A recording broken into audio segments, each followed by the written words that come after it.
Hey Who fans, welcome to the Big Blue Box podcast. My name's Gary. My name's Adam. And we're at episode 140.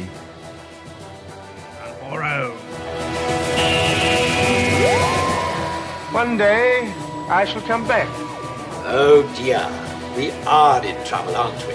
I've reversed the polarity of the neutron flow, so the TARDIS should be free of the force field now. I have the advantage of being slightly ahead of you. Sometimes behind you, but normally ahead of you. The trouble with time travel is one never seems to find the time. Change, my dear. And it seems not a moment too soon. Unlimited rice pudding, etc., etc. A meteor storm and the sky above us was dancing with lights. Purple, green, brilliant yellow, yes! I'm the doctor, by the way. What's your name? Rose. Nice to meet you, Rose. Run for your life. It's more like a big ball of wibbly-wobbly, timey-wimey stuff. Just remember who's standing in your way. Look at the eyebrows. These are attack eyebrows. You can take bottle tops off with these. Howdy do, Who fans. Hope you've all had a cracking week. That you've managed to do something Doctor Who related. And that you've not been standing on thin ice. Whee. You're on thin ice, my pedigree chums. All right, Governor. What, Governor? Coming up in today's show, a little bit of news, mainly around ratings and figures and stuff, as we go through Series 10, plodding along nicely. Yes. Some merch, and then on to our review of Thin Ice. So we've taken a week to mull it over. So somebody asked me the other day, guys, I always look out for your review after the episode. So how comes you don't change it and give us your review? I said, well, there's a good reason for that. One, we don't want to, because our show goes out on a Friday. Yeah. And it would be really timey-wimey for us to give you a review of the show before it goes out on the telly. That would be a bit naughty.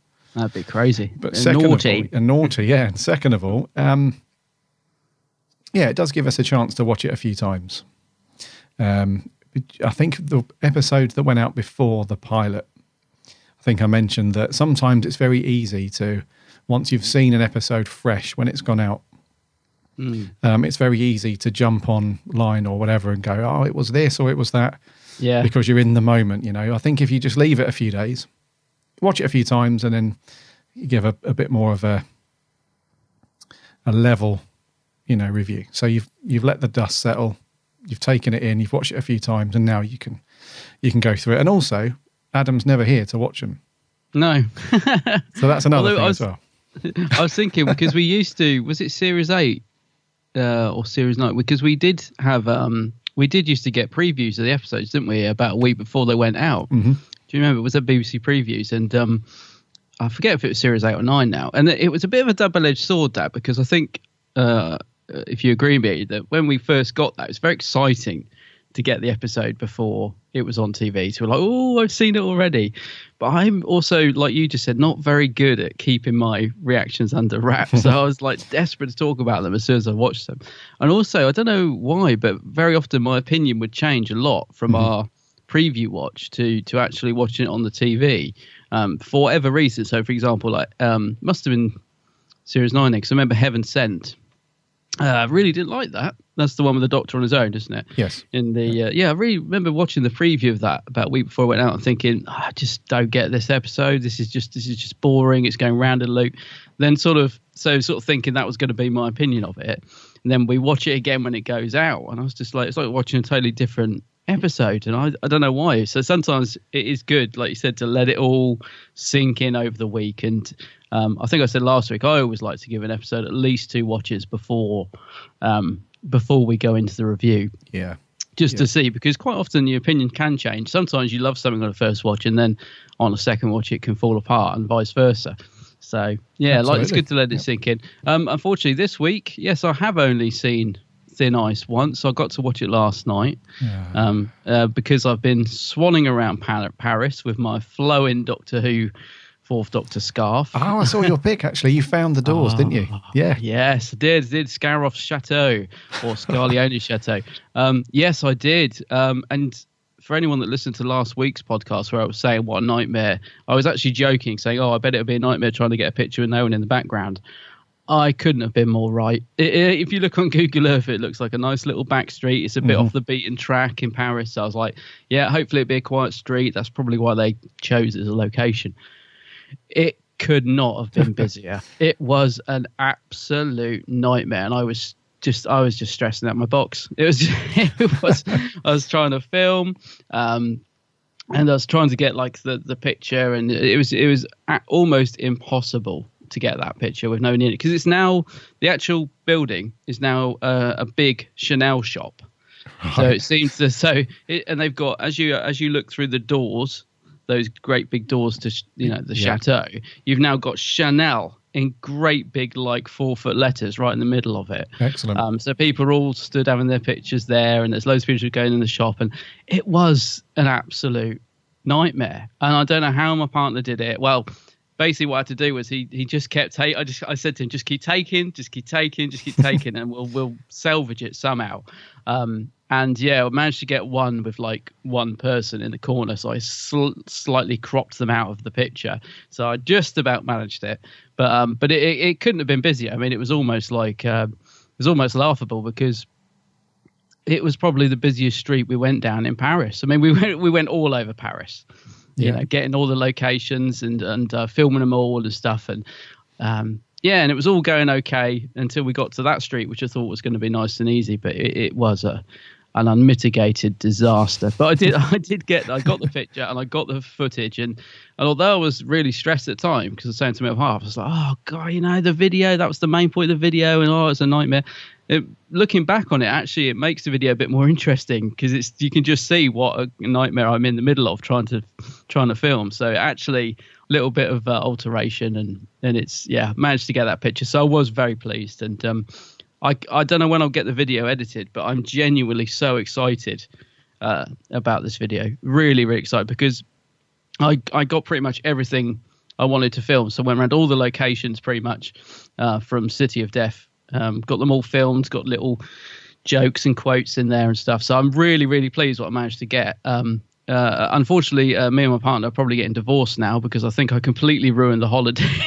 I mean, I thought it was just going to be easy. I thought we'll just go out there, and while we're in Paris, I'll just do a little bit of filming here, a little bit of filming there. It'll all be cool. And then I forget that it actually takes longer than you think. Like, always. For example, I'm trying to do the intro in front of the Eiffel Tower.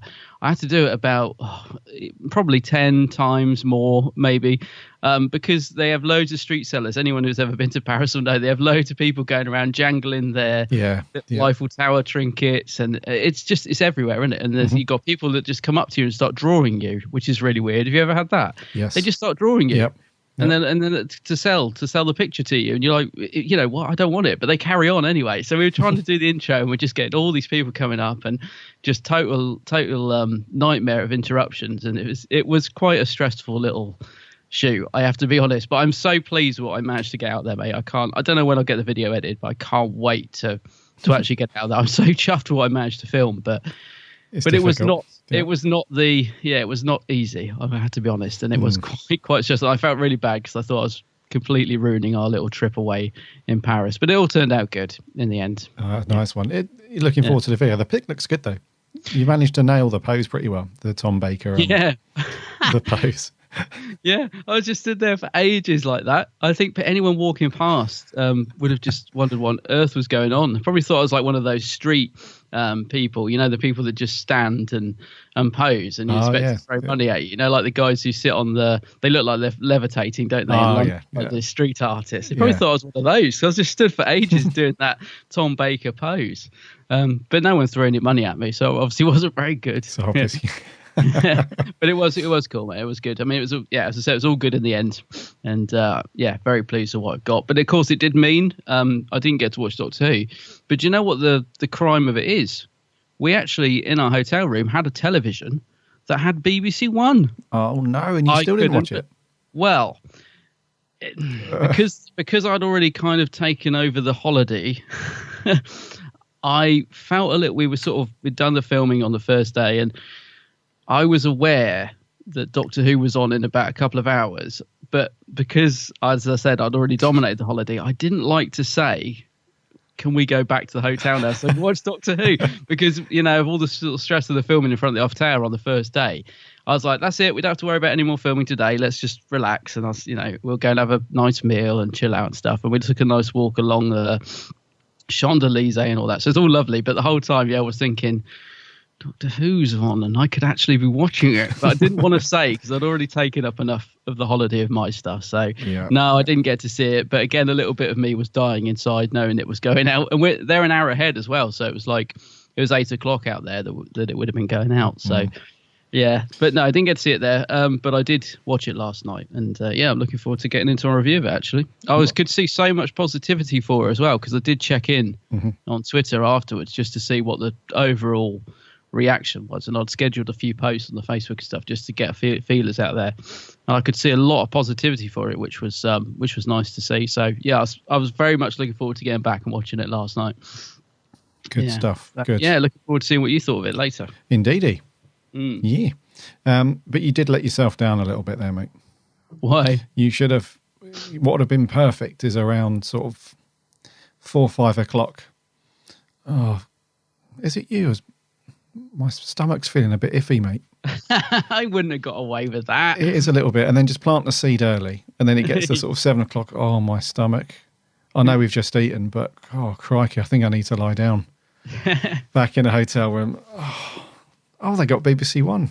I couldn't believe it when I was flicking through the channels, because it was channel 61. So I literally went through 61 channels because I was going through them all. I was thinking, I doubt it, but I'll keep going. And then it got to channel 61 and it come up BBC One. I was like, no way. I could have tried that little trick. It sounds like you've done that before.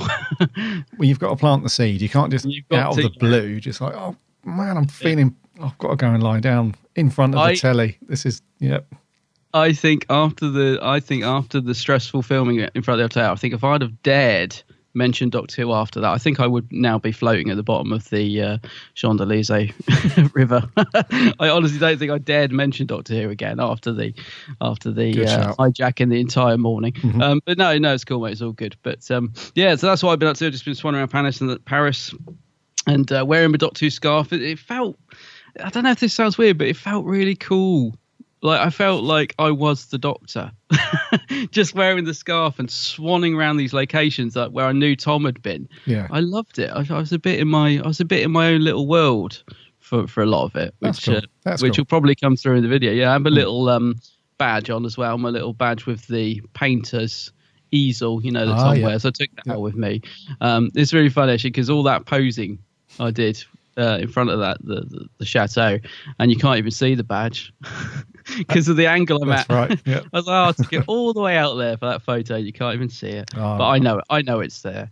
So that's what I've been up to, mate. And then obviously I got back yesterday, watched the episode, and there was there's a couple of little comics waiting for me when I got back, but I haven't really had a chance to do much else. I got back pretty late, so not really been up to much. Just come in. I literally come in, dumped my stuff, all the clothes and stuff that I got brought back with me, all the rubbish, threw it in the corner, got that TV on. I was straight into it. I tell you, I could not wait to get back and watch The Nice. I was literally thinking about it all the way back.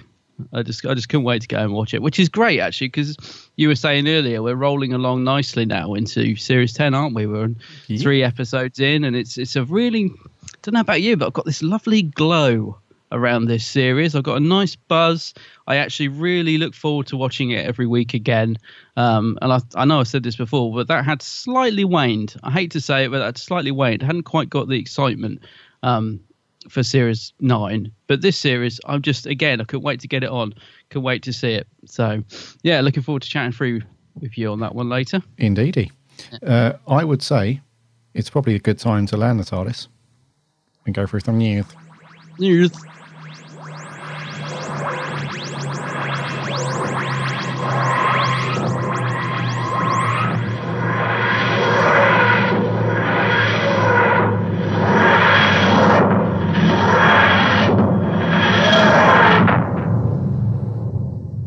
First up, we're going to talk figures again. And figures. Ratings. Yep. Do you know, I got a bit excited when I saw you'd put Smile figures confirmed on the list, because I thought it might be an actual action figure of the emoji bot. I was like, oh, have they announced an emoji bot while I've been away? That's but no, coming. it's got to come. That's coming. Yeah. But no, these are different figures, aren't they? They are. These are viewing figures. So, like we did with the pilot, after the initial overnight figures, we've now got the proper figures from the overnight plus the 7 days downloaded and watched and all that stuff. So the pilot, that was number 10, wasn't it? Yes, it was, wasn't it? Yeah. So it has slipped down a wee bit since then. So we're now at position 23 out of 30. Okay. And so the overall confirmed figures are just shy of 6 million, so 5.98, which is still respectable. It's still good, because the main we beat EastEnders and Emmerdale, didn't we, with the pilot? But, yeah. But Corrie was still up there. But both of those have now gone back up above us. So if you think about it, the reason why we're 23rd in the list is because like Coronation Street accounts for like 5. Out of, it occupies 5 entries in the list. Yeah. EastEnders has 5. So that's like every show Monday to Friday for those guys. So they take up 15 places in the list, which is why it seems like it's quite a long way down. But if you think about it, they're just 3 shows. Exactly. Yeah. So it's not that bad. And it's not too far down. I think the pilot got 6 point something million overall. 6 point. Eventually, yeah. So it's not too far off. It just seems like it's a lot way down. But at least we beat All Round to Mrs. Brown's. Hey, because they, that beat us before, but still respectable, mate. Still pretty good. And I think the appreciation index number, whatever it is, was relatively high as well for this one. I think it was 80 odd again, 84, which is good, because I think the other one was 83. Yeah, I believe. No, so. It's all very positive stuff. As I said, like if you put it into context, because like you just said, if you look at this list now, you're thinking 23. Oh, it's a bit low. It's not at all. Actually, it's very good. And it's up on so far. It's up on the last series 9, isn't it? So yeah, it is very good. In slightly not such good news, but we did have a slight drop. So we got the overnight figures for Thin Ice, so they have taken a little bit of a drop. So it was 3.76 million for the overnight on Thin Ice, and once again this will go up. But putting it into context, it's still a decent figure, because it's 4th watched on the day.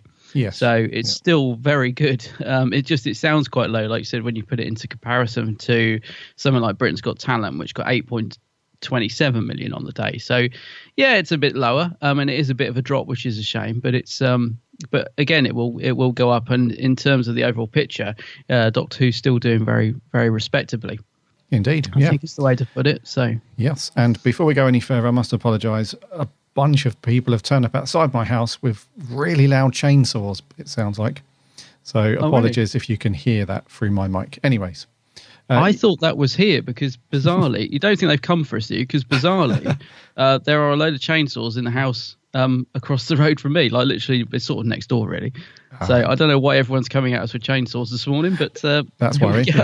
There we go. Anyways, moving on. So yeah, Thin Ice. It is a dip down from what we've seen previously, but still good though. Still very good. Yes. Yeah, still very good. Lastly, in the news, this is interesting.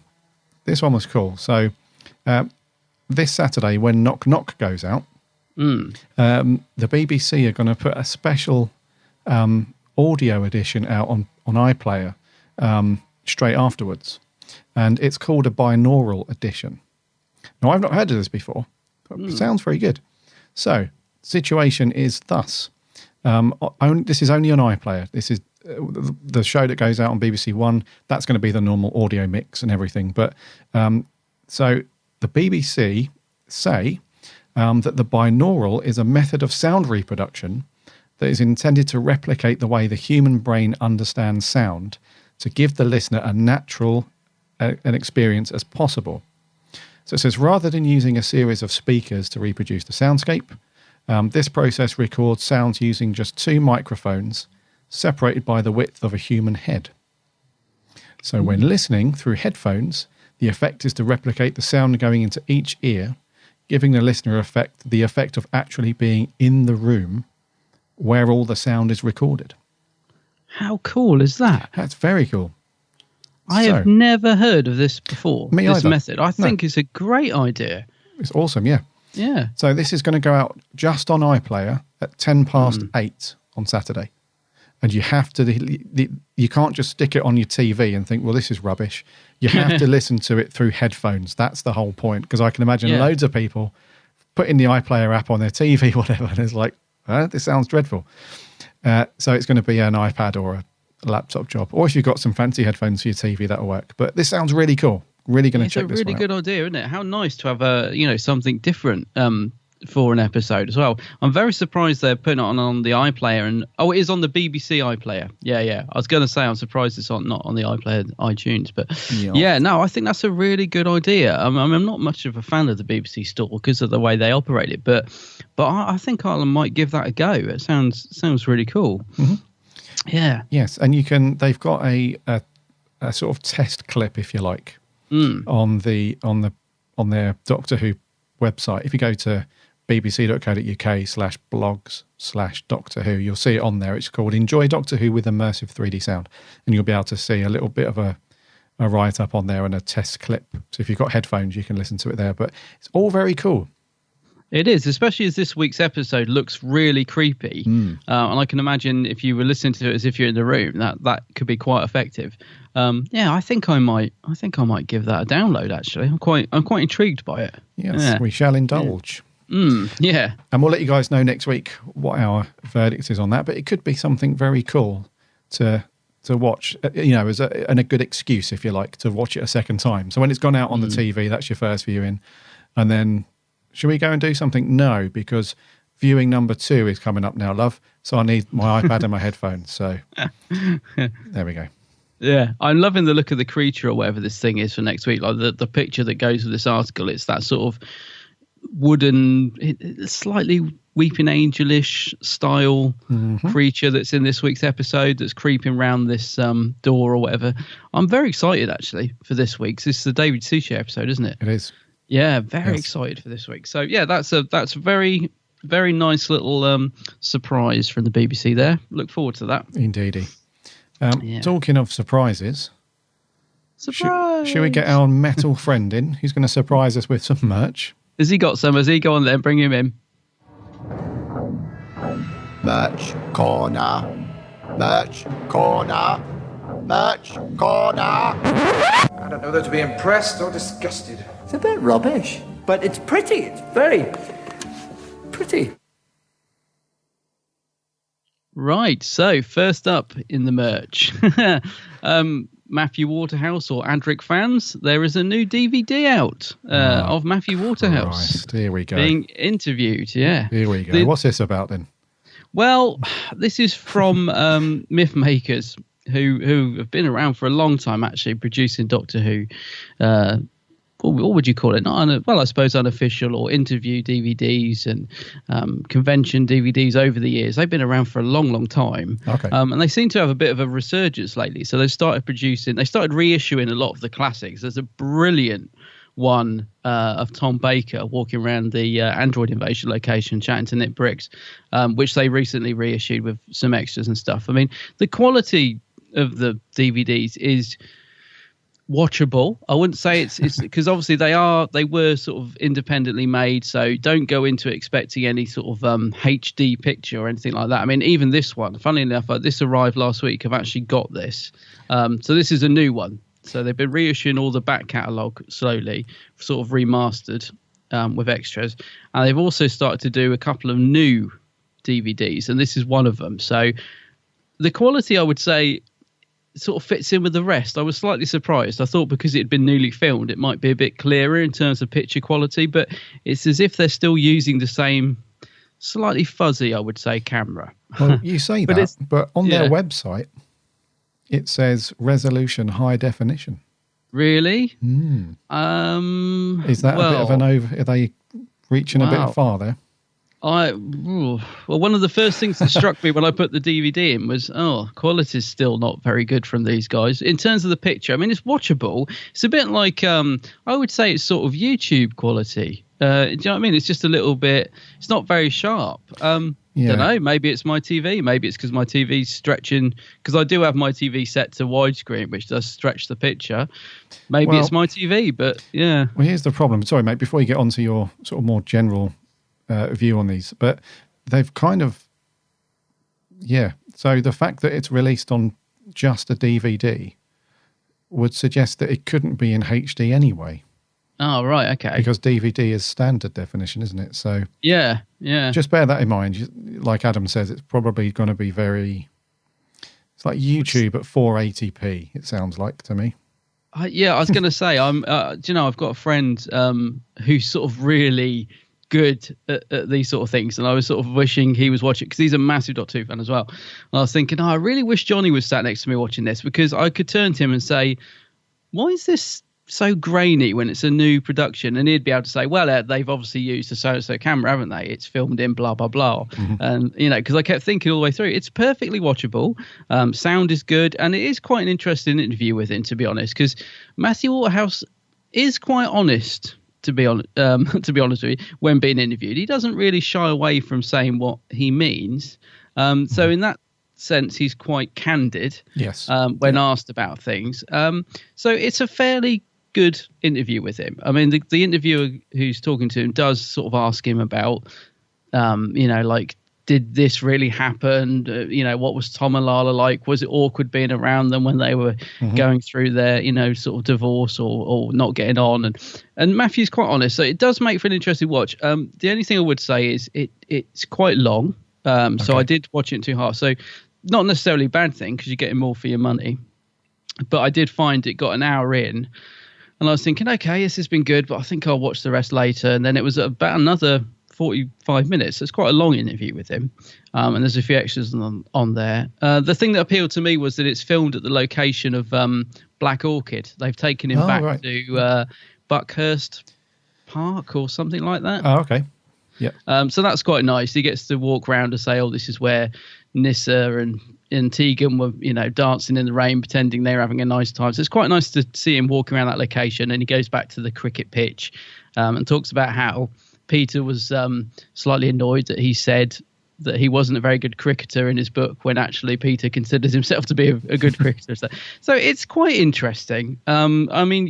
It depends whether you're interested in Adric and Matthew Waterhouse, really. But he does give you a good insight into what it was like working with Tom and Lala and Peter as well. So that makes a quite interesting watch. But yeah, I don't know. It's quite cheap as well. I think it's $9.99, so it's not exactly expensive.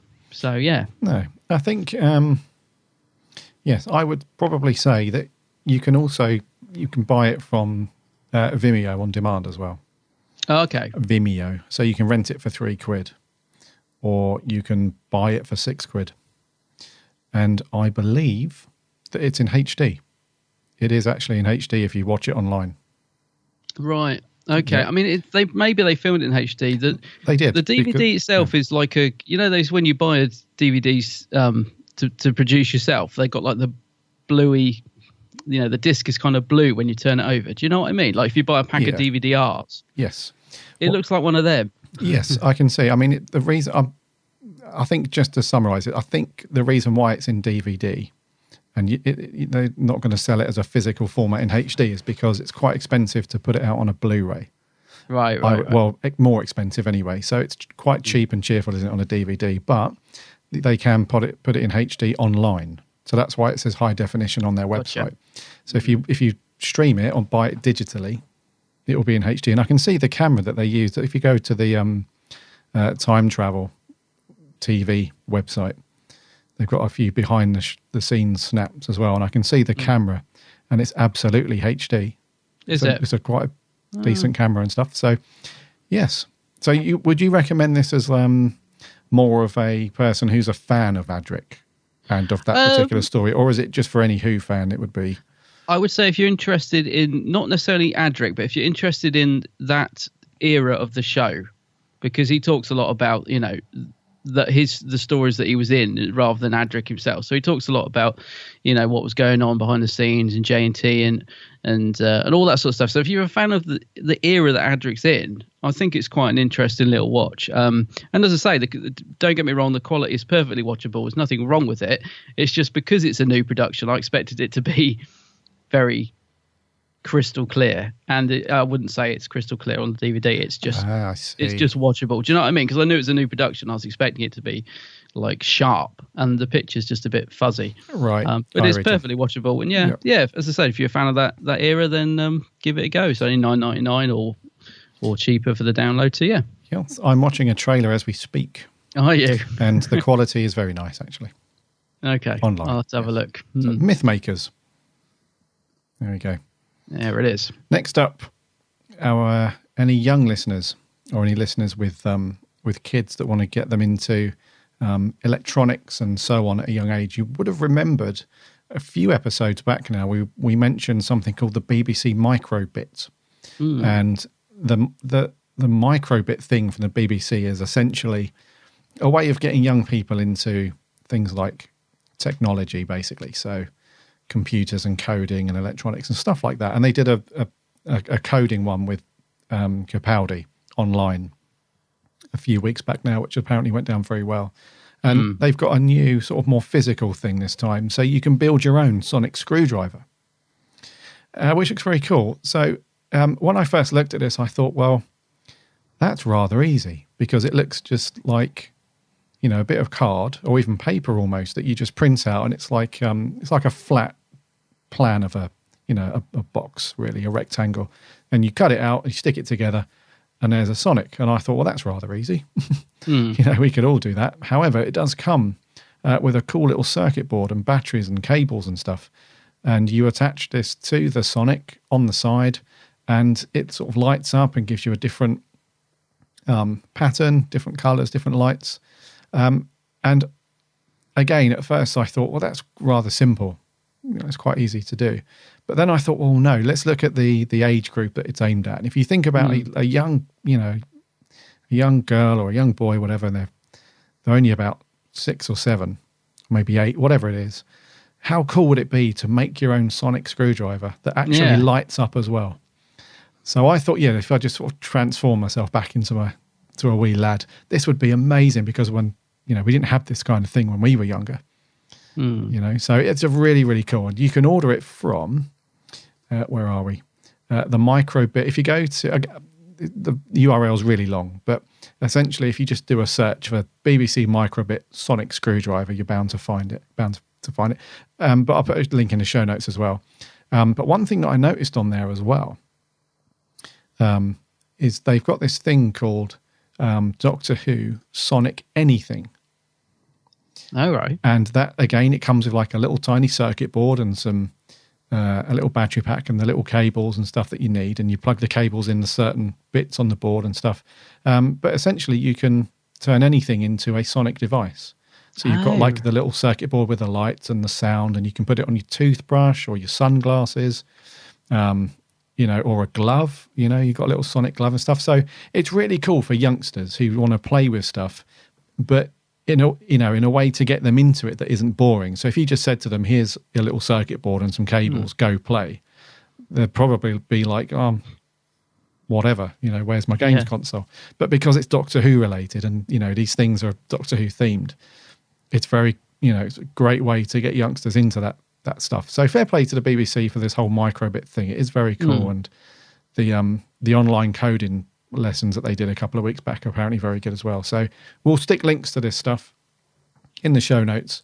If you just do a search for BBC microbit Doctor Who or microbit sonic screwdriver, it'll be there. But if you've got youngsters, or if you are one of our young listeners, this would be very cool. Yeah, it looked really good. I guess I had to ask, when you first put it on there, I wasn't sure what it was, because I guess it's not really aimed at me.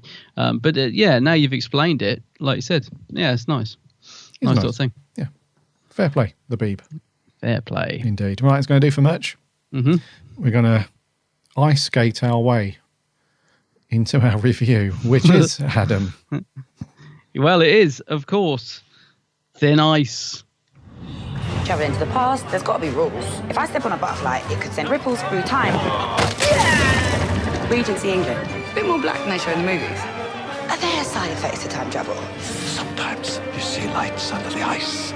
Stay back! There's something frozen under the Thames and it's eating people. Plan, let's get eaten. The creature will be fed. Have you ever killed anyone? That's quite a question. I know, yeah. She's got a lot of questions, doesn't she, Bill? She a lot has. of questions. Yes. Yeah. So Thin Ice was, don't need to give you the date and time. It was now, recently. It was written by Sarah Dollard, who's back from Series 9. Yeah. And it was directed by Bill Anderson. So we've got a different director. So the pilot and Smile were both directed by Lawrence Goff. So he did the first two. So we're on to a new director now. And it was obviously overseen by the Moff and Brian Minchin. And normal runtime, so 45 minutes. Story's kind of basic on this one. So the Doctor and Bill land in London 1814 to find that the Thames has properly frozen over to the point where people have got market stalls and entertainment and all sorts going on. However, there is something mysterious going on under the ice, which the Doctor and Bill notice. These strange green lights, people going missing, the usual affair that you would find in the opening of a Doctor Who story. It turns out that the thing beneath the ice is actually being kept there against its will because it's producing some kind of valuable... Now, I'm going to choose the word very carefully. Yeah. It's producing valuable stuff. Waste, apparently. And because it's very valuable, that means it's lots of money involved, which means greedy humans, X, Y, and Z. And then along the way, Bill has some very interesting questions for the Doctor. That's basically the story. So overall, are we 3 for 3, mate? Or is this one your first clanger of Series 10? I'm very pleased to say we're 3 for 3. I found it very enjoyable. Very enjoyable indeed. I would have loved to have given it a second watch. I mean, I might even watch it this afternoon. I found it very enjoyable. Yeah, I thought it followed on very nicely from last week's episode. I can't help but notice that the Doctor's hair was a lot shorter when he stepped out the TARDIS. I was thinking he's had a very quick haircut from when they took off and landed. But no, overall, mate, I thought it was good. If I had any criticisms, it would be that perhaps, this story of having something trapped underneath the Thames just felt a little bit unoriginal, a little bit Beast Below. But that aside, I just thought it was a very nice episode. Visually, again, beautiful. Apart from one effect, and I bet you've picked up on it as well, there was only one tiny visual bit that I thought let it down. But I thought it looked great. I liked the interaction between Bill and the Doctor again. I thought they're still getting to know each other at this point. And they, she's getting to see what the Doctor's all about. She didn't like it at first, but by the sort of middle bit, she's realizing why he's like he is, and I thought that was quite nicely explored. Yeah, so I thought there was enough going on in it. Like you said, it's quite a simple story when you break it down, but I enjoyed it. Yeah, I thought it was good. What about you? Cool. I very, very muchly enjoyed it. Oh, good. So we are, yes, 3 for 3. 3 for 3. It's. I just thought it was a really, really nice, well-written story. In terms of, because for me anyway, a good Doctor Who episode or a story, if we're talking about classic Who, is just a nice, well-written piece of adventure. And although this one, it was quite contained, we were only, we were either on the Thames or we were in a tent or in a big house. That was it. Although it's not, an adventure that's spanning across, all of the galaxy with loads of locations and, lots of characters and action. It was still really good storytelling. So I think Sarah Dollard did a great job of taking something fairly simplistic and just making a really cool little adventure out of it. Yeah.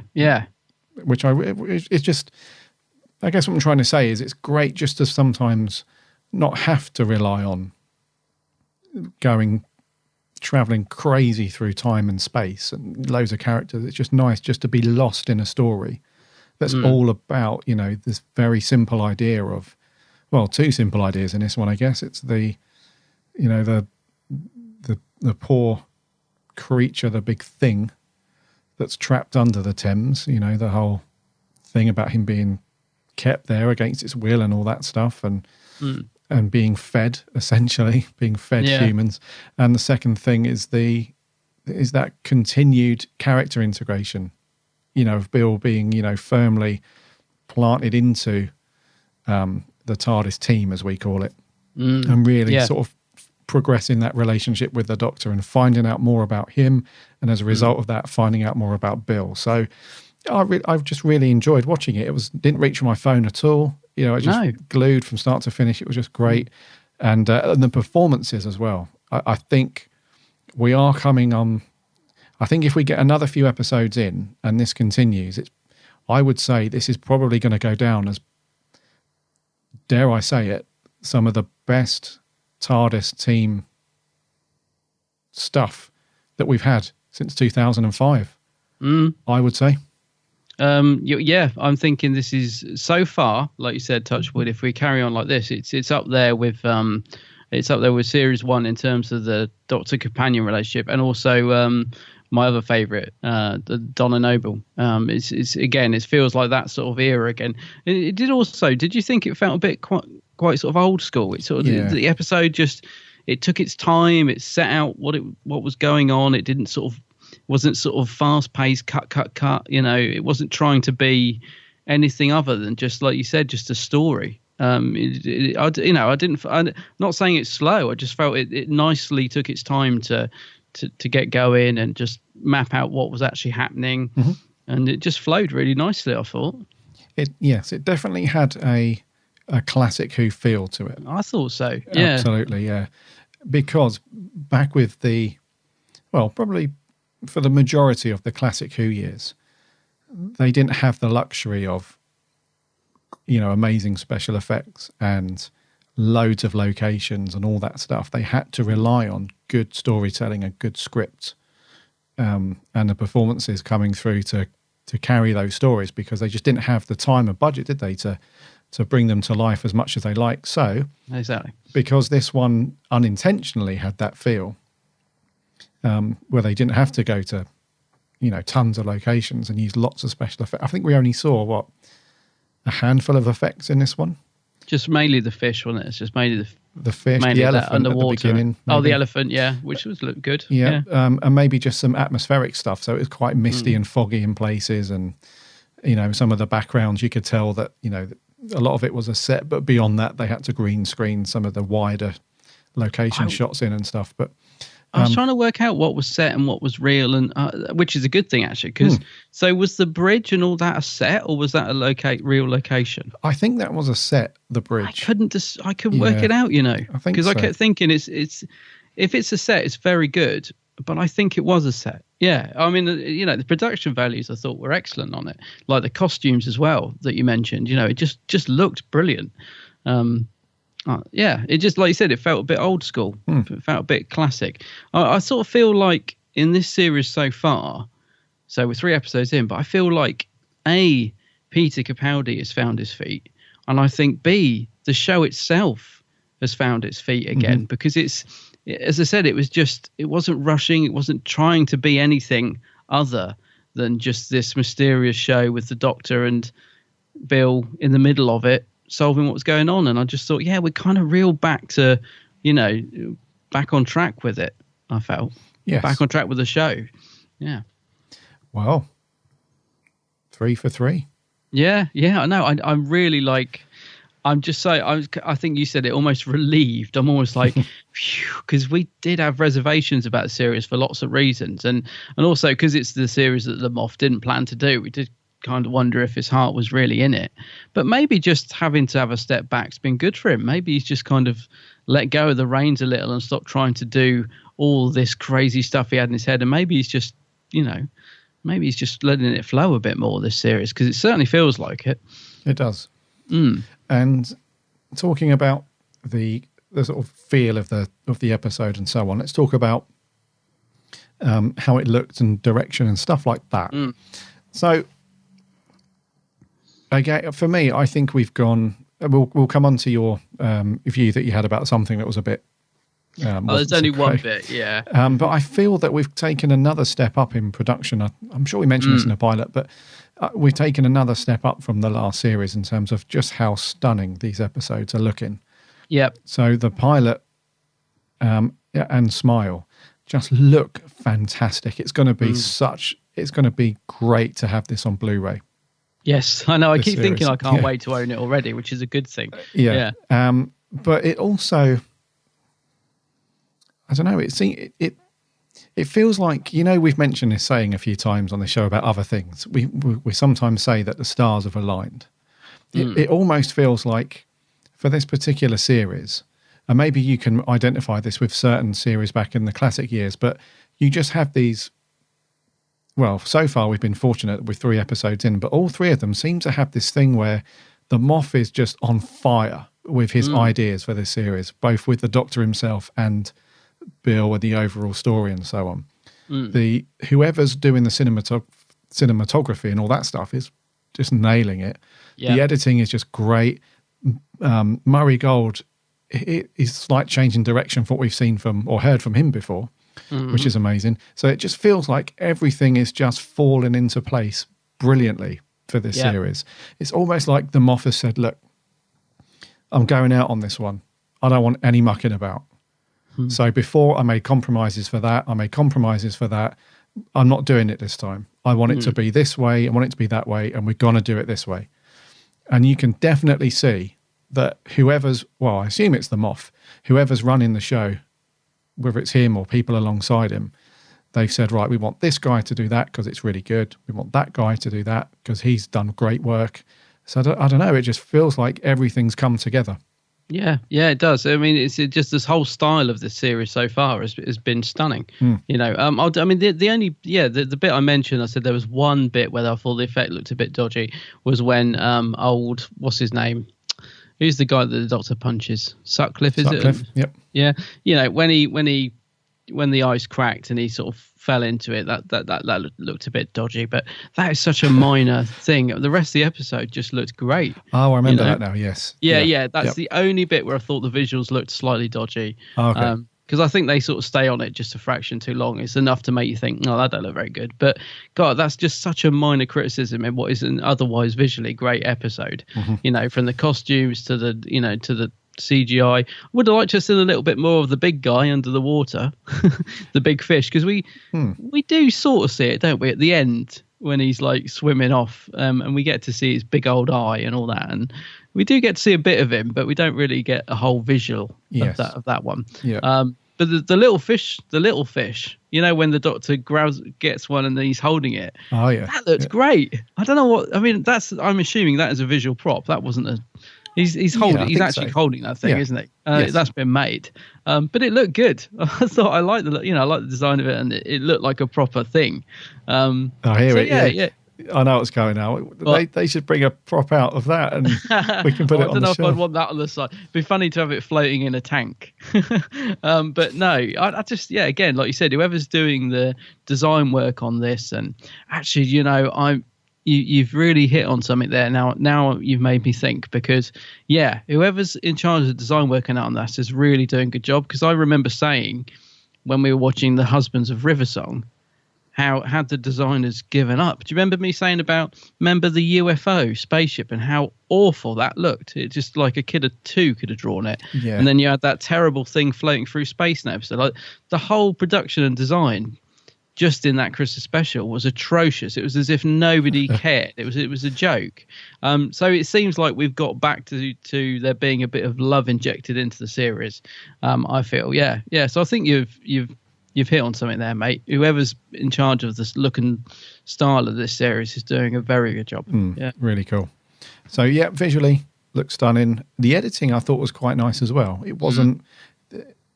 Because there wasn't loads of action going on all the time. And I think for me, that's what lends itself to a more classic feel when the editing is a bit slower.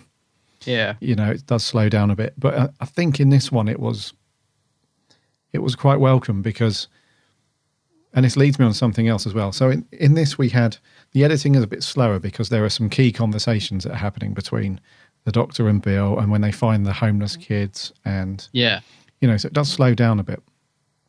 But one thing that I've noticed, and it's happened again in this episode, and you mentioned it as well, well, you mentioned something related to it, is that I'm 99% sure that the Moth's kind of mission statement for this series is we've got to go back to having Doctor Who be about the Doctor and his companion. Because if you think about it, in the pilot, we had the Daleks, which were used very, very lightly and pretty much just as a little plot device to get them, to get them in there.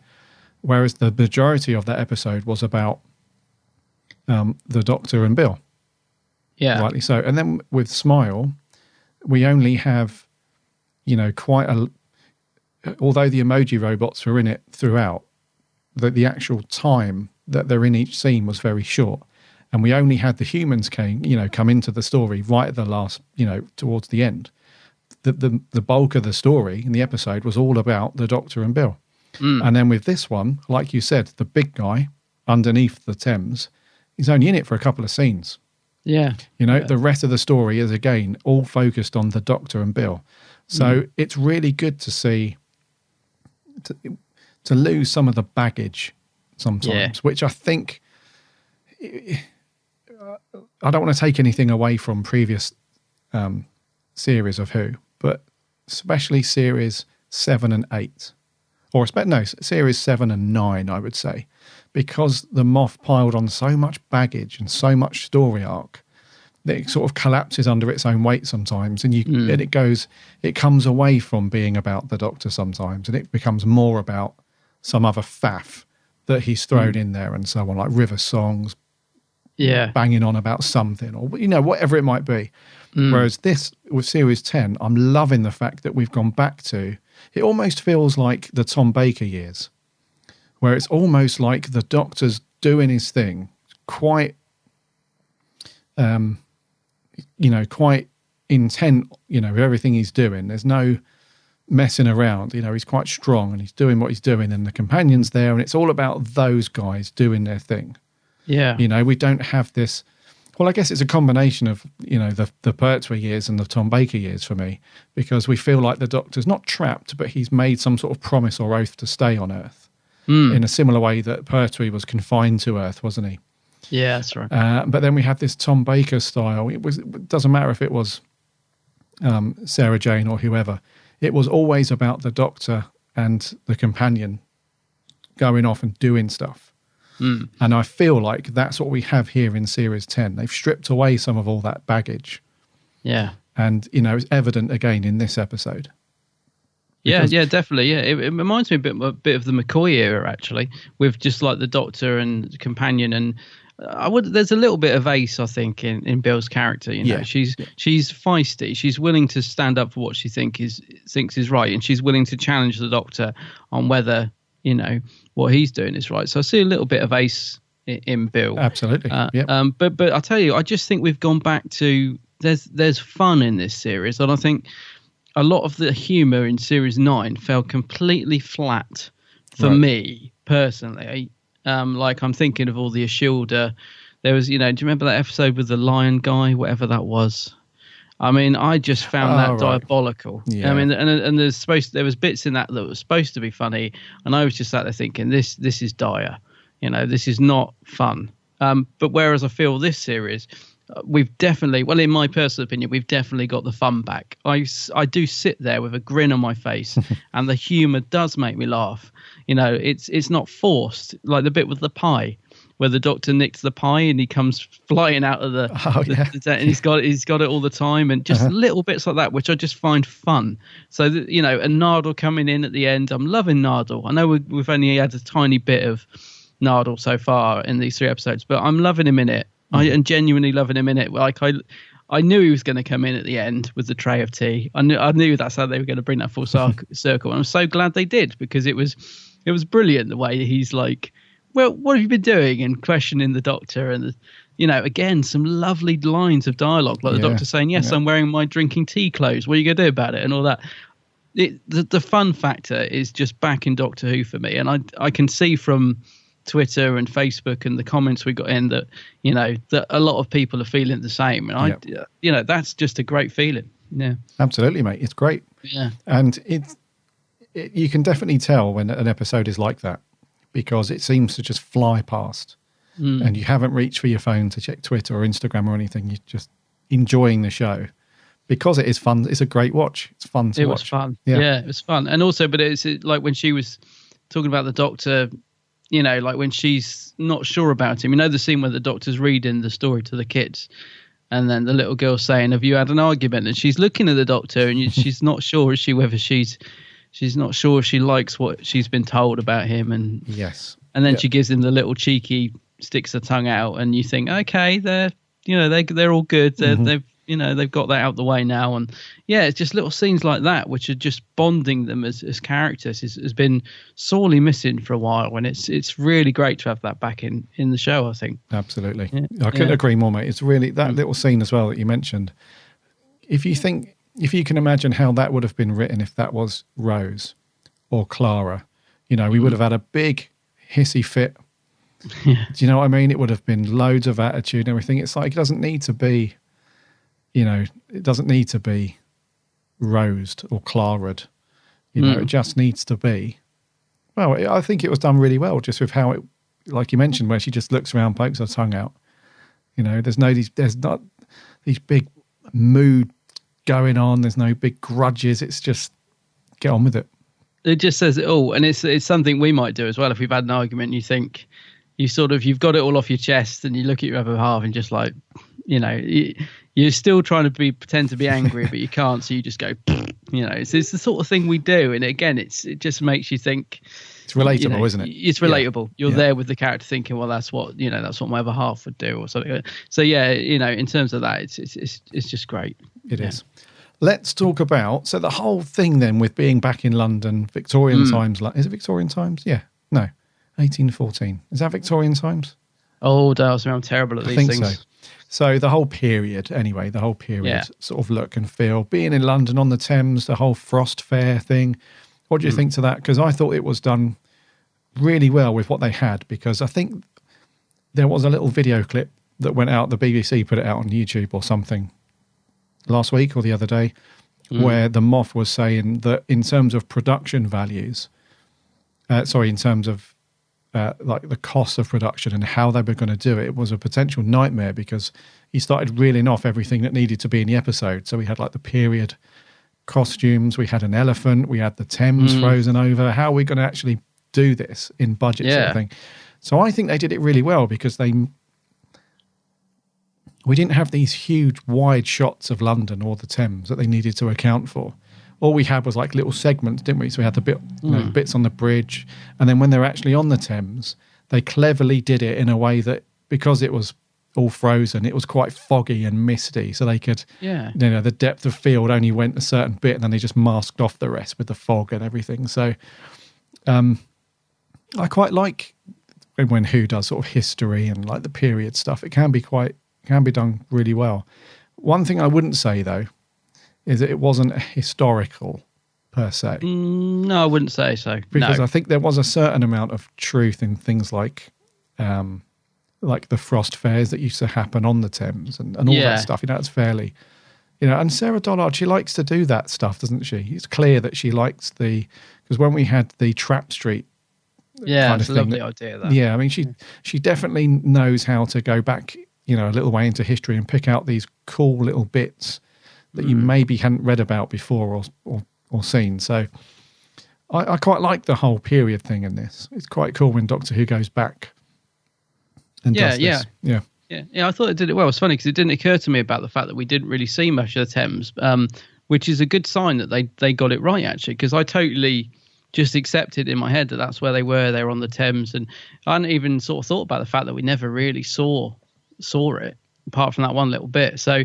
yeah, they did do that very well actually. They realised that quite well, and we do see the very last shot, don't we, of the Thames where the fish is going through. So I think that's the only shot we get where you see a bit more of it, perhaps.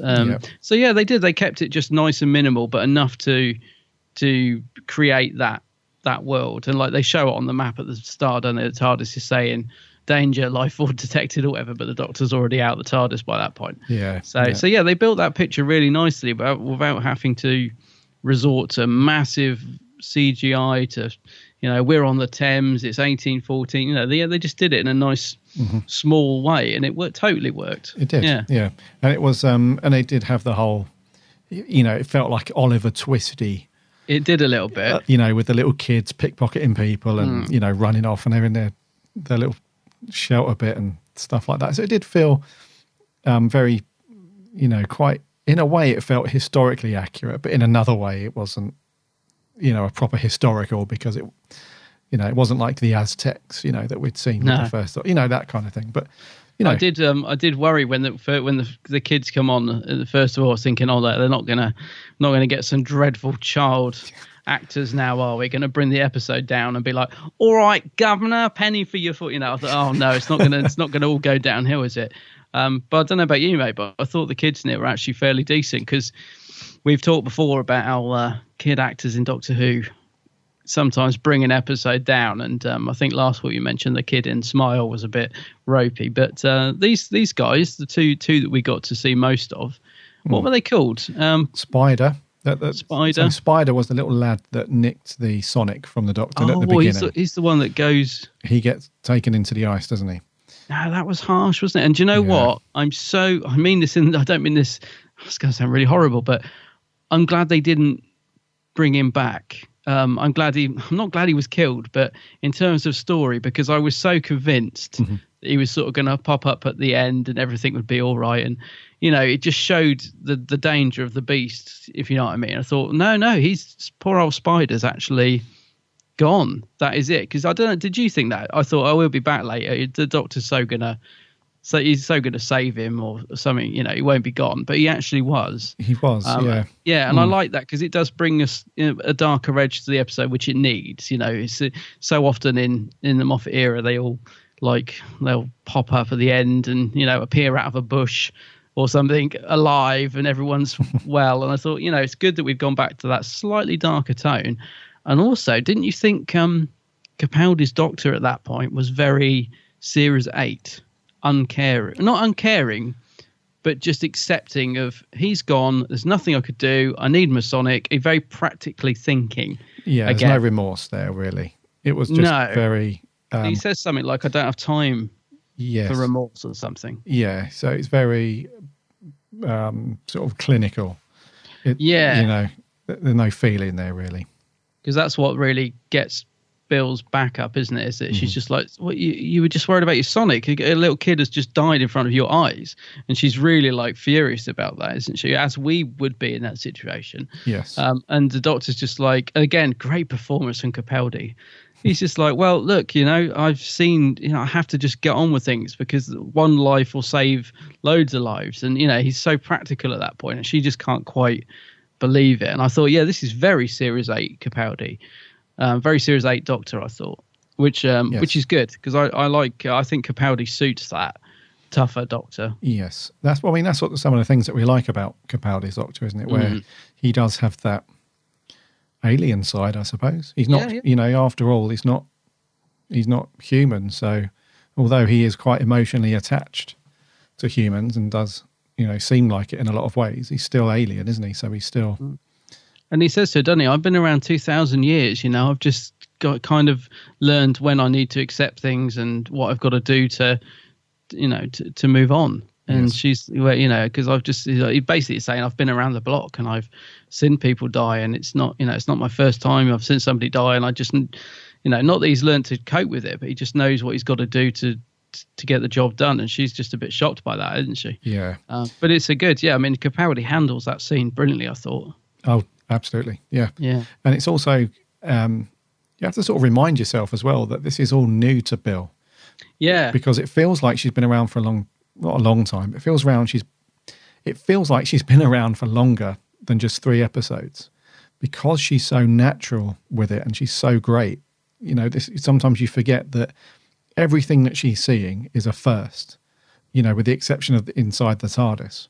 You know, so all these, like the way that the Doctor is in some circumstances, and this being one of them where somebody's died and he's not really, she's begs him pretty much, isn't she? She's like, save him. And he's like, I can't. You know, like you said, he just wanted, he needed his Sonic. The kid's gone. Nothing we can do about it, but there we go. So that's all new to Bill. She's never seen anything like that at all. So, and she starts thinking, who is this guy, you know, that I'm traveling with? I've taken him a bit on first-hand impressions, and actually there's a lot more to him that I don't know, you know. Yeah. We'll come on to Bill, though, in a little while, but she, yeah. Blimey, she was good in this one. Yes, very good. So the whole London thing, the period piece is all good. So in terms of like the wider story, it's about greed, essentially. Did you get that from it? So this greedy Lord Sutcliffe guy, he knows that this big thing's waste, if you like, is essentially going to replace coal. So coal, you know, if you sell coal, if you're a person that owns, or a company that owns, you know, mine shafts, you know, mine for coal, you're very rich. So this stuff can, what is it? It can burn underwater. Yeah, so this is where I wish I'd got a chance to watch the episode twice, because there were bits like that. I think that's what you said, isn't it? That it can even underwater. So it can burn underwater, and it can burn a lot hotter for a lot longer. So essentially a good replacement for coal. So he knows that, you know, by flogging it, you know, giving it the sales pitch, he's going to be like hugely rich. You know, and I'm just smiling because I'm thinking of the table all laid out with them all chopped up nicely like little chocolate brownies. Yeah. Because again, I wish I'd been able to watch this a second time, because on the first watch I was paying attention, but I was thinking, so are they lumps of poop? So I was like, am I following this story right? You know, but that's essentially what they are, aren't they? They're little, neatly chopped up piles of fuel. Yes. And it's one of the when I watched it for the first time, I thought to myself, it would have nice to have seen a bit more of this Sutcliffe guy. Yeah. Because we do have, it's just your run-of-the-mill, you know, very greedy person in Who. You know, so he doesn't, you know, all he's there is for the money. But it's really bad because in order for this thing to produce the waste, it has to be fed. So he's feeding it humans, which is obviously really bad. So it all boils down to just, you know, good old human greed, basically. But then afterwards, I thought, when I watched it the second time, I thought, well, we don't really need to know much more, really. He's just a wealthy guy who's very greedy, and that's it. We don't need to know all of his backstory or, you know, why he's doing it and so on. It's just money. It's greed and money, which the episode sort of boils down to, really. Yeah, and he's been in a few things, that guy, isn't he? Nicholas Burns. Yeah, it's kind of recognisable. I wouldn't say he's like a major actor, but I have seen him in a few shows over the years. But I agree with you. I've only seen it once, but I thought, perhaps we should have seen a bit more of him. But then again, like you just said, was there much more to know about him? He's just not a particularly nice piece of work, and he thoroughly deserves that punch that the Doctor gives him. That was a funny scene, actually, because obviously the Doctor's laying it down to Bill, isn't he, saying, look, this needs tact and leave it to me. And as soon as he's saying all that, you think, well, I know what's coming. He's about to wallop him. You know, which I think we were all behind the Doctor at that point when he was doing that. Yeah. Because there is this slight, is it subtle? I was going to say there is a bit of a race theme in this episode as well, isn't there? It's a bit of a racist, no, not racist, but it's dealing with racism. Yes. This episode, because of the time that that it's set in and stuff. So they do, I wouldn't say it's in your face. They're just, it's there, and it makes you think a little bit along the way, I would say. Yeah, well, Bill's quite surprised, isn't she, when they arrive at that time, that year, and she's surprised by the amount of people of colour. Yeah. You know, walking around London. She's quite surprised by it. Yeah. And his blooming chainsaws are going again. I'm very sorry. I was going to say the same here, actually. Can you hear them? It's awesome. We're having a day full of chainsaws and working. It's great. That's the podcasting. Chainsaw Massacre. That's podcasting for you. Anyway, so yeah, Bill's quite surprised, isn't she, that there's people of colour. But that scene where the Doctor gives that guy a proper wallop, I think we all cheered for the Doctor in a small way, because Bill doesn't seem too bothered by it, because that's dealing with race, I guess, in everyday life. But the Doctor's he's not having it, is he? The bit I would know he's not having it at all, and the bit I would love to watch again, because I really don't know what the Doctor said, but I know it was beautiful. There is a bit after that where he talks about life, and what does he say? Because there is a beautiful speech from Capaldi very shortly after that scene, and I remember just thinking, God, he's so good at these little speeches about humanity and life. He just delivers them with perfection. And I wish I'd gone back and either watched that scene again or had time to watch the episode again. But what does he say? Because it's or what is he talking about? Because you know the scene I mean, though, right? It's a beautiful little speech from the Doctor about, you don't think that's precious, but I'm sure the listeners know the bit I mean. It was beautiful. It was very short, very poignant, to the point, and just delivered with perfection by Peter Capaldi. Yeah, it wasn't one of those big scenes like we had in like the Zygon inversion, or Oh no. But it was it was still very important, and it's just that one of those nice moments again between the Doctor and Bill. Yeah, it's just delivered beautifully. And her reaction to it, wasn't it, as well? Bill seeing that side of the Doctor, especially after what the confusion from what he's told of, a few moments before, and she's now seeing this other side of the Doctor and realizing, more about what he is all about and all that sort of stuff. It was very, very important little scene, I thought. Yeah, and it goes back to those moments and scenes between the Doctor and Bill. It's that continuation of their relationship, which is so important. As we go through the series, because she's brand new to it all. Yeah. So she's, like I said, she's going through all these emotions and stuff for the first time. So she's getting to know the Doctor and more, what he's about. I don't think anybody will truly know the Doctor. I'm going a bit off here and a bit deep, but I don't think anybody will truly know the Doctor 100%. But it's really cool when you see a new companion sort of going through the motions for the first time.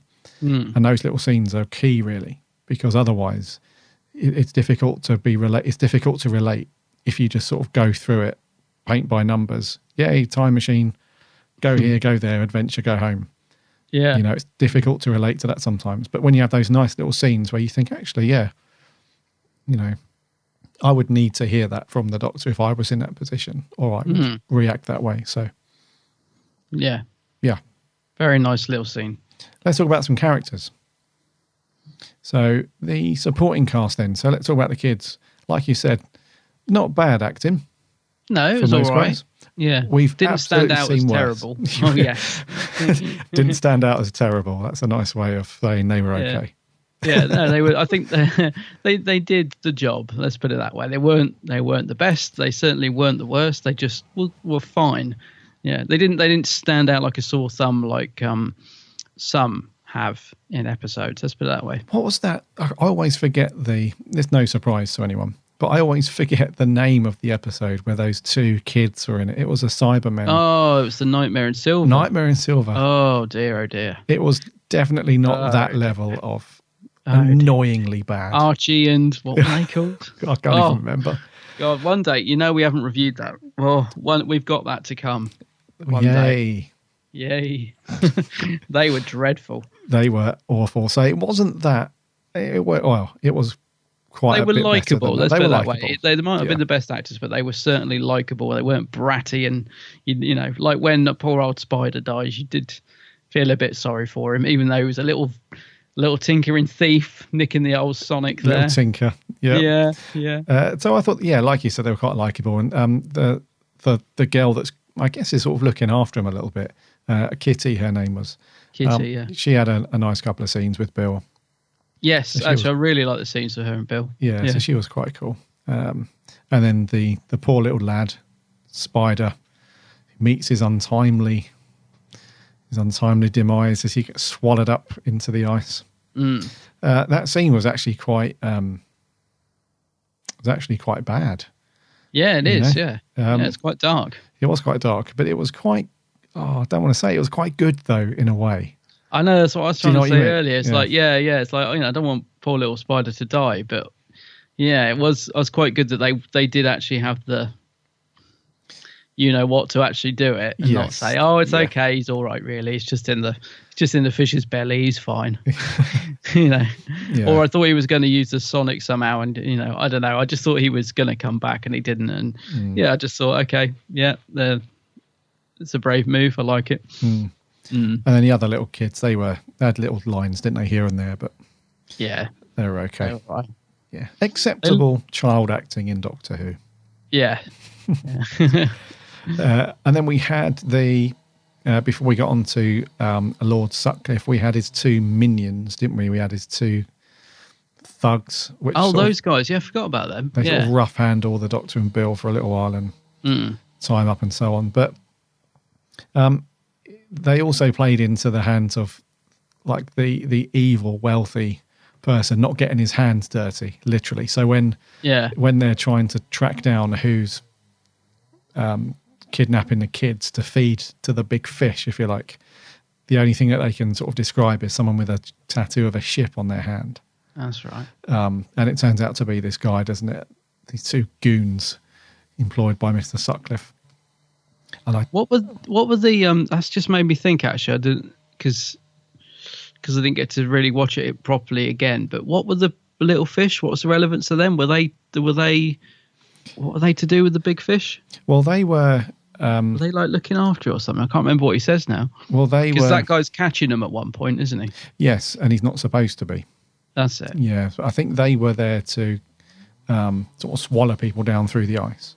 Yeah. So I think they were like, I'm going to try and say this correctly. I think they were like angler fish. They were called. They're like those fish that live miles below the surface in the darkness. So they lure people with the little lights. I think it's the same with humans. You notice the lights in the ice, and you go and follow it, and you're like, "Ooh, that's intriguing. What's that?" And then before you know it, your fish food. Fish food. I'm guessing it's related. Fish sticks. Yeah, I'm guessing it's related to that anyway. I could be wrong, but I think I think that is right. I think that is right. Yeah. Yeah. But yeah, those guys look mean and baddie like. Yeah, I thought they were decent as side characters. I thought they were pretty decent. Yeah, they were a good contrast to Sutcliffe, because Sutcliffe is so pristine in his little blue suit and stuff, isn't he? So, like you said, he doesn't get his hands dirty. He just leaves it to them. So, yeah, I thought they were okay. I recognise one of them, and I can't for the life of me place him. Oh, really? Oh, okay. But they were okay. Mr. Sutcliffe, then, Lord Sutcliffe. The sort of wealthy, pompous, full of himself, mean, bad. Yeah, he's very full of himself, isn't he? He's got his smug. Yeah, he's got his master plan worked out, and he's quite quiet and confident. Even if after he gets a slap off the Doctor, he's still quite calm, and he doesn't sort of react immediately with more violence or anything. He's just sat there dabbing his brews, and he knows that they're going to be tied up and fed to the fish. But I thought he played that really well. Yeah, he does. Yeah. He's, as I said, this Nicholas Burns guy's. I wouldn't say he always plays as a similar character, but he is quite good at being that sort of slightly smug, full of himself, person. And I thought he was quite good. As I said, I think I did expect to see more of him. I thought he was going to be like the villain of the piece, which I suppose in a way he was, but he was a lot more in the background than I was expecting. But I wouldn't say he was underused though. I just think he, like you said earlier, he did the job of giving us the explanation of what was going on, and we didn't really need any more from him than that. Mm-hmm. So, and I thought he was perfectly good in his performance. Yeah, he's played it quite unlikable. Yes. He certainly was asking for that punch, and he definitely was. I thought he was all right, Nicholas Burns. Yeah, he's a great actor as well. Anyone that's a fan of the IT Crowd. Oh, is that what he's in? We'll remember him from the Workout, in where he plays the guy that mocks the Irish people, and if you've seen the IT Crowd, you know which one I mean. But I thought he was really well. He played that.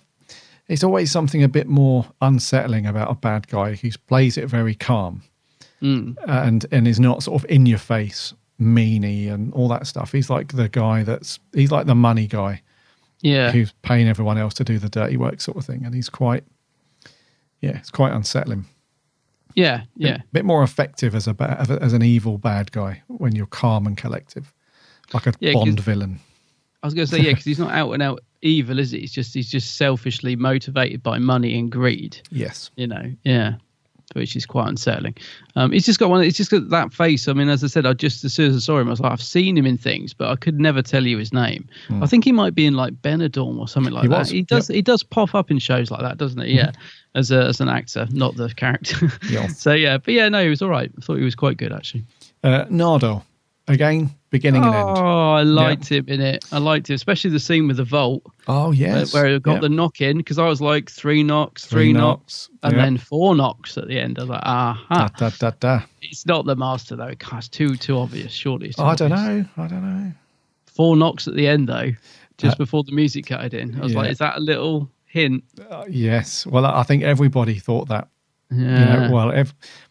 Let's not. Do you know what, mate? For a person who's not seen Doctor Who before, it must be fairly, just amazing to.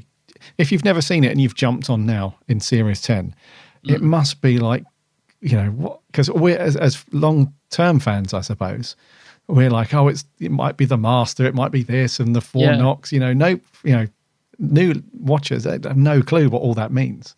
No, so it must true, be fairly, great to be hooked on something new where you're like, well, what's this all about then? This is intriguing. Yeah. But the vault, I think Nardole's performance as well. I think Matt Lucas is surprising a lot of people. Well, yeah, he's surprising me. I love him in it. It's because a lot of people are still, even now, they're still like, oh, he's just the comic relief. But I think in this episode, he's absolutely not, because he gives the Doctor a good ticking off. I loved that bit. It's like, it's naughty. Yeah, and he's really not happy with the. I'm still so looking forward to finding out why Nardole's back and how he knows the Doctor so well, and he's almost like a not a father figure or a teacher figure, but he seems to have some level of authority with the Doctor, doesn't he?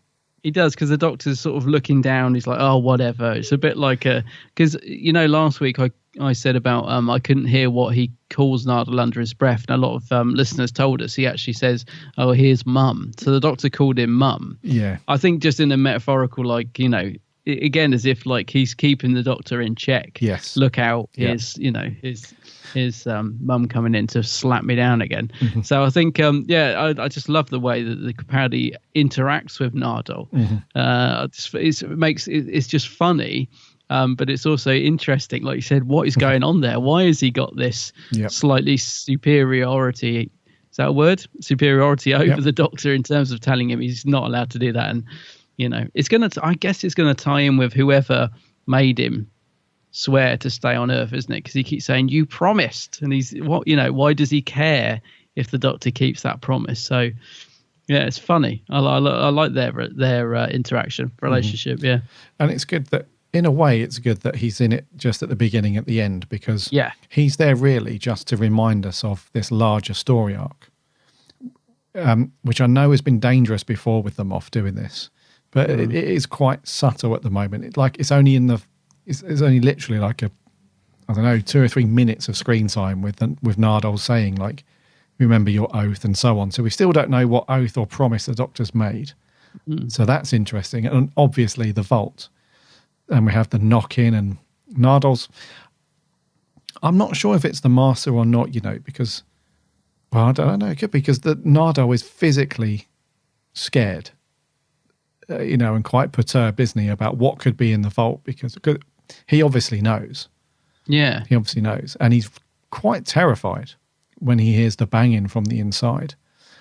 So whether that's I don't know. It's just, this is really clever because it's not giving us like loads of complicated arc stuff that we've seen in the past. It's just these little nuggets of stuff, so I'm just intrigued. And I think going back to Matt Lucas, the way he plays this stuff in this episode I thought it was really well done. He's not You know, in the other two, he's just been there, pop up to go say things like, oh, that's nice. You know, and just those little comic one-liners. I think we're seeing a bit more of him now.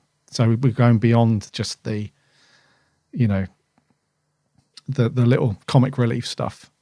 I think I definitely want to see more of Nardal in the series. I mean, it's quite nice that they've kept him in just these little key scenes up until now, because it makes me want to see more of him. I think if we'd have had too much of that sort of chipping in with the sly comments, it might have got a bit annoying. But I'm ready for him to join them on an adventure at this point. Yes. I don't know. He didn't feature much in next week's trailer, so I don't know if he goes. I don't know if he's in next week's very much. Yeah, I'm not sure. Oh, well, this for Knock Knock. Knock Knock. Yeah, I didn't see much of him in the trailer, so perhaps not. But I'm definitely ready for him to go on an adventure with the two of them now. Yes. Just to see that interaction between the three of them, I think would be quite good fun. Yeah. Yeah. He's terrified, actually, when the bolt's banging. When someone's banging on the bolt, like he's properly bricking it, and he's like, oh. Yeah. I can't wait to find out what's in there. Yeah.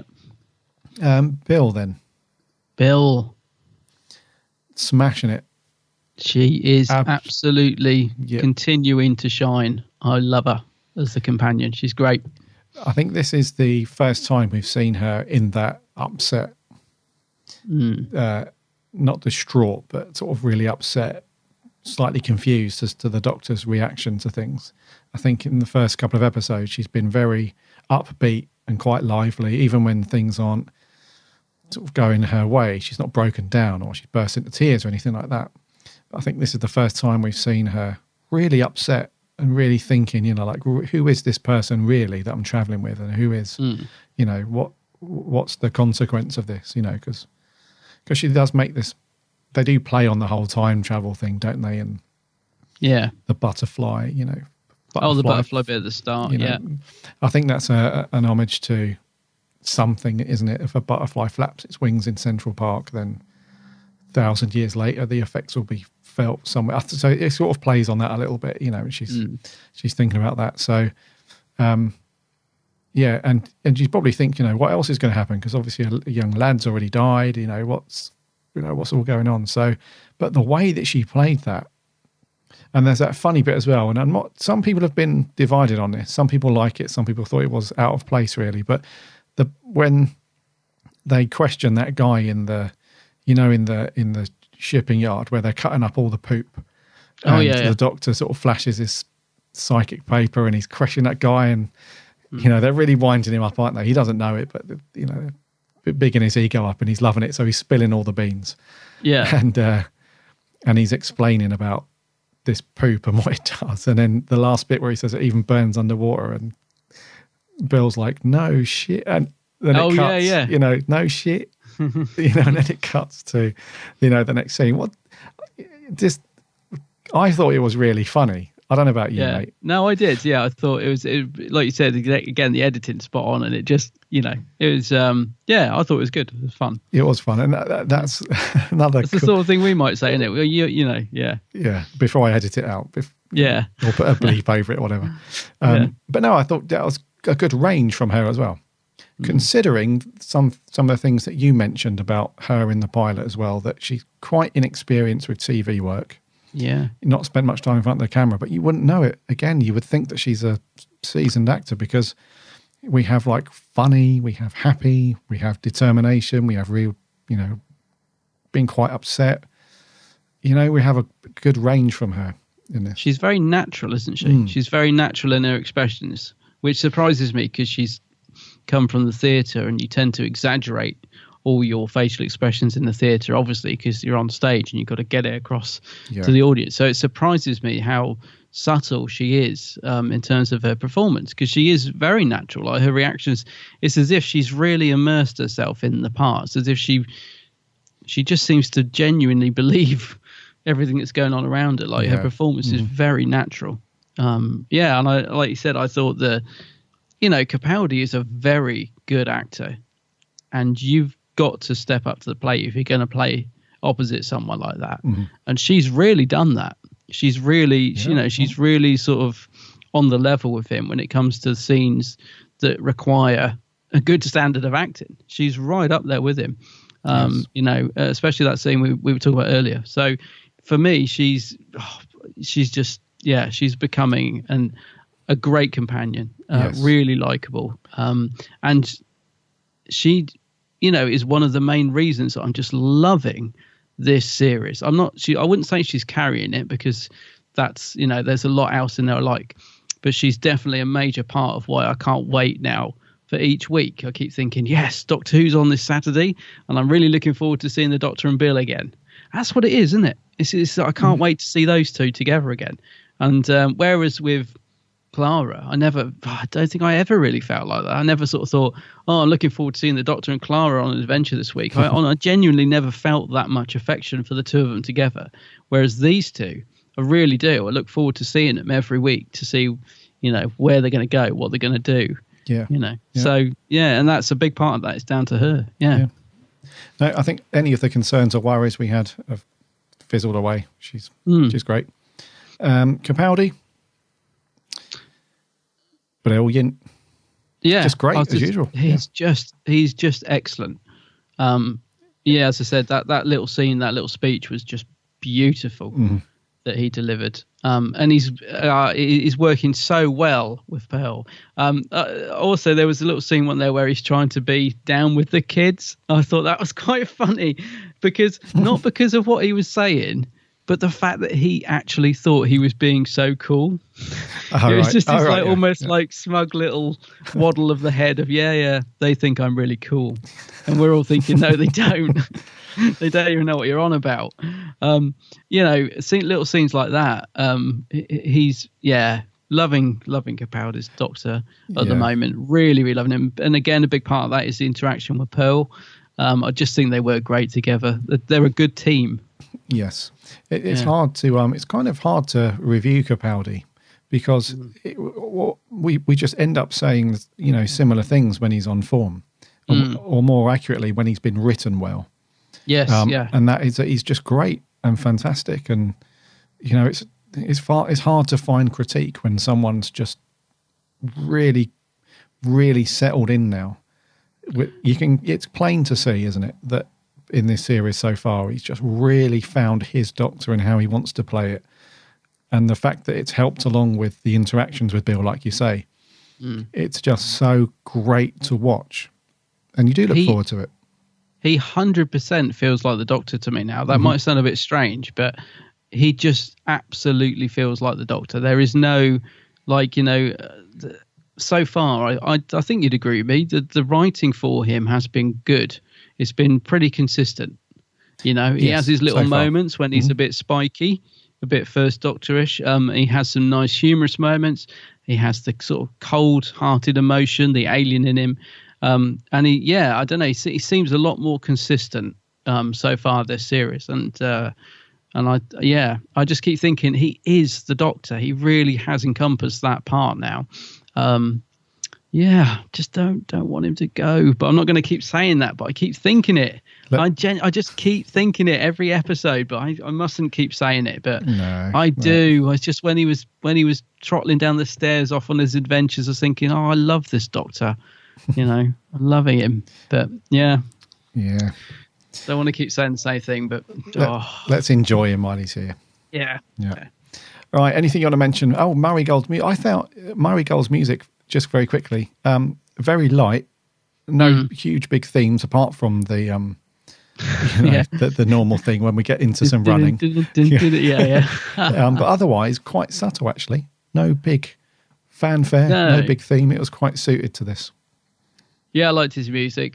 He's got this piece of music that he sometimes plays that reminds me of the music from New Tricks when it's just a nice subtle bit of sort of electric piano music. Like when they step at the TARDIS, it's a very sort of light-hearted ding, ding, ding, ding. Yes. It's just just in the background, just keeping the rhythm of the episode. I always think it just reminds me of New Tricks. Whenever they get out of the car and they're about to question someone, a bit of music very similar goes ding, ding. It's just keeping the episode rolling without being intrusive. So no complaints about Murray this week. No. He's still doing a very fine job on this series. Yes. Yeah. Indeed. Anything you want to mention, mate, before we go into our scores? No, not really. No, I think we covered it, buddy. Yeah.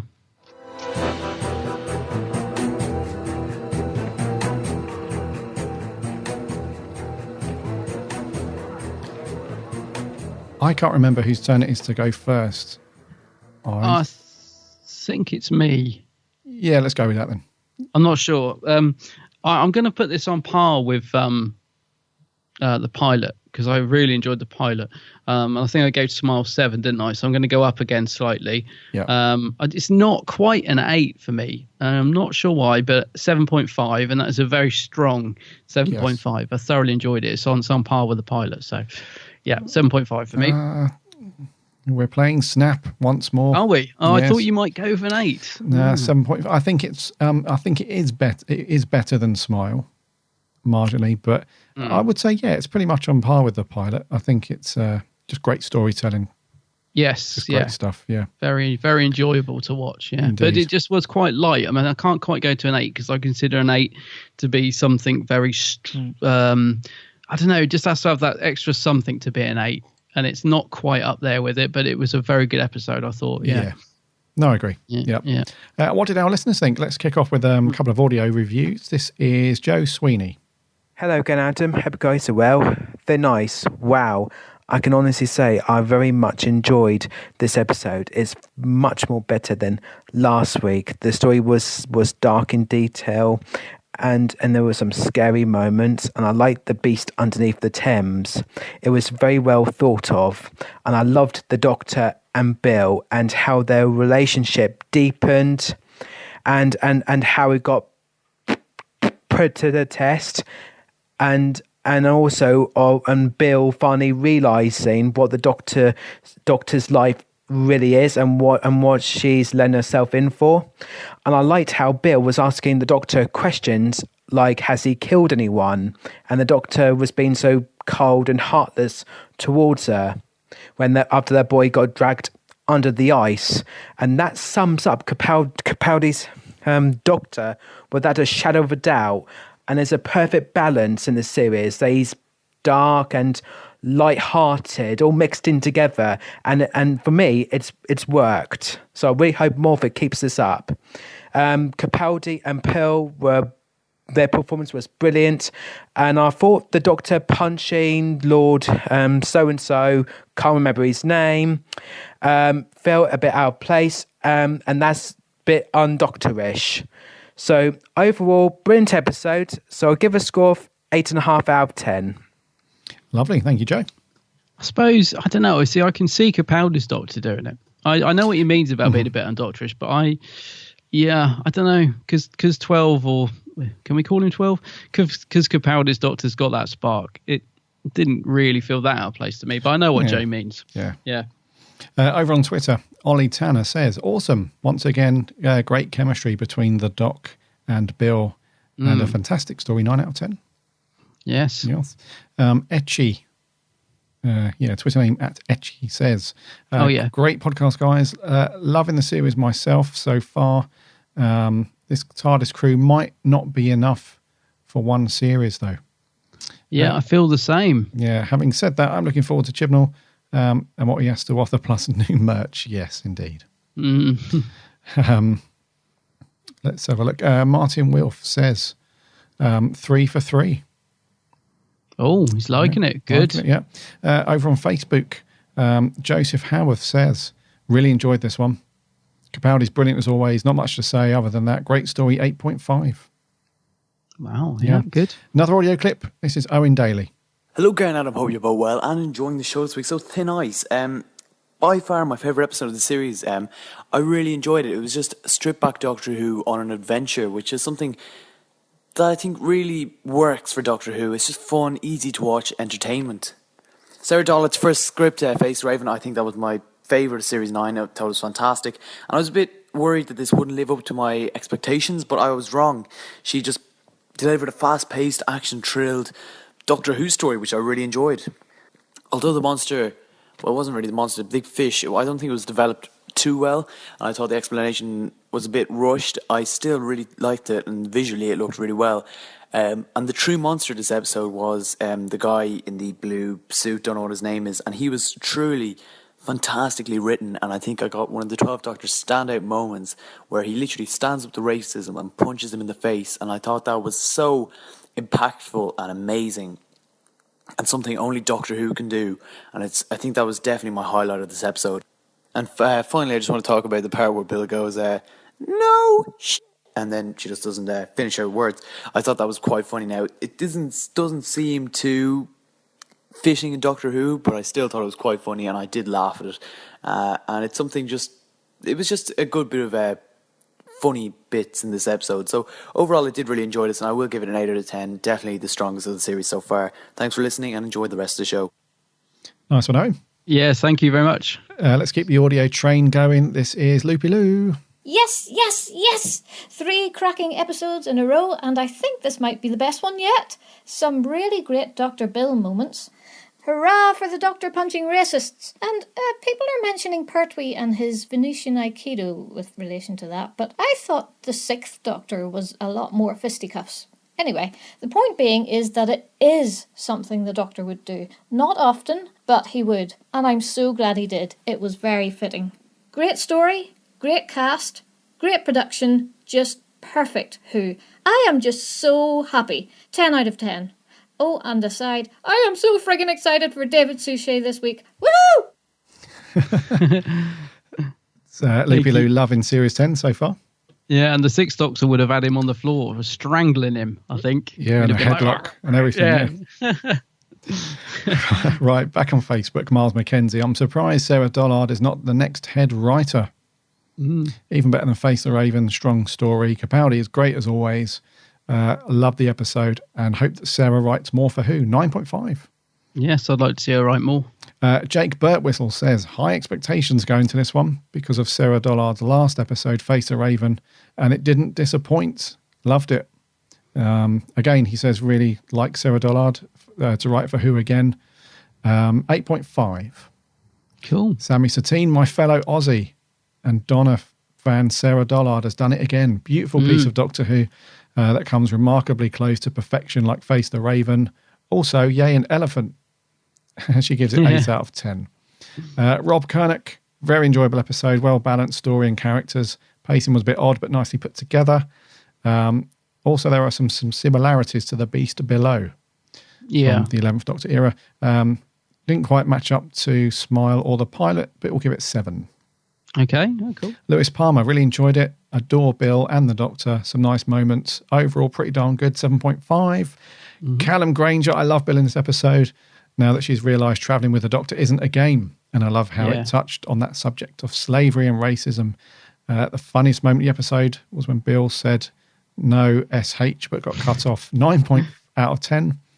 Just 9 out of 10. Stan Gallagher, enjoyed it. Bill's getting better each week. 7 out of 10. Dooley Johnson, one of the freshest and most brilliant episodes in years. Ian Palmer, a cracking episode. Badum Tish. Jason Thayer, excellent story, and Murray Goldscore was fantastic. 8 out of 10. Last audio clip. This is the always entertaining Jay Kent. Hey, Gary and Adam, hope you're doing well. Now, Thin Ice actually answers a lot of questions we as fans have been asking, such as, what if The Beast Below was set in the past? And, well, that's it really. Sea creature that eats kids enslaved to benefit humanity, but it's set free due to the compassion of the companion. Yep, it's all there. The main villain, if that's what he is, was introduced as quickly as he was killed off. The side characters had very little to them, and we were expected to care for when the Doctor passed on the evil rich person's wealth to an urchin kid who said one muffled word. Don't get me wrong, it's definitely rewatchable, and there were some beautiful moments between Pearl and Peter, whose chemistry in this, by the way, is something I adore, but I would say it's nice to see an adventure based off a real historical event, but there was very little adventure to it. The plot was quickly solved again by the screwdriver blowing some things up and left an overall dissatisfied and disappointed feel in me. If you told me this time last year I'd find Nardole the best part of the story and that I'd enjoy an episode by Frank Cottrell Boyce more than one by Sarah Dollard, I would have laughed. But still, here we are. I give Knockoff Beast Below a 5.5 out of 10, and very suitably, I have been a bit cold towards this episode. Oh, stop it, you're too kind. See you next week, lads. Thank you, Jay. Yeah, nice one, buddy. The Beast Below knockoff. Elements of it. Yeah, nice one. Anything on the Geeks Handbag page, buddy? Yes, I did. Thank you to everyone who commented. I really enjoyed reading through all your thoughts. We got over 30 comments, so I haven't got time to read them all out. But what I will say is that the overall, well, every comment was positive, which is very unusual. Like, didn't have anything bad. Everyone was giving it between 8 and 10 out of 10. Mm-hmm. A lot of people saying it's their favourite episode so far. I had 4 or 5 comments just saying this is the best of the 3. So overall, amazing reaction to this episode. As I say, thank you for commenting. I do love reading them each week. What I am going to say, though, is I did put out a poll out, which I do every week on Twitter, just asking what people would rate the episode. And 3% said poor, 6% said average, 38% said good, and 53% said excellent. So it just seems, apart from our good friend Jay Ken, it seems the overall reaction to this story was overwhelmingly a big thumbs up. Well, there you go. Yeah. That's what we need. Yes, which is great. I think we're going to do there, mate, for 140. Yes.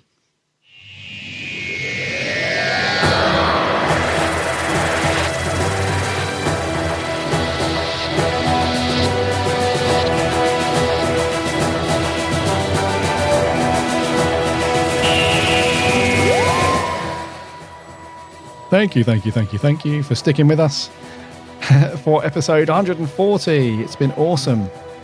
And I would say the reaction to Series 10 so far has been really positive, really good. Oh, let's hope it continues, mate. So let's keep it going. Yeah. Yes. Our review for Knock Knock will obviously be with you on the next show, next Friday. Yeah. But I'm very intrigued about that one. I'm hoping it's got one of those cool, creepy, scary vibes that I love about Doctor Who. Yes, I'm looking forward to this episode very much, and I will be watching it live. Will be.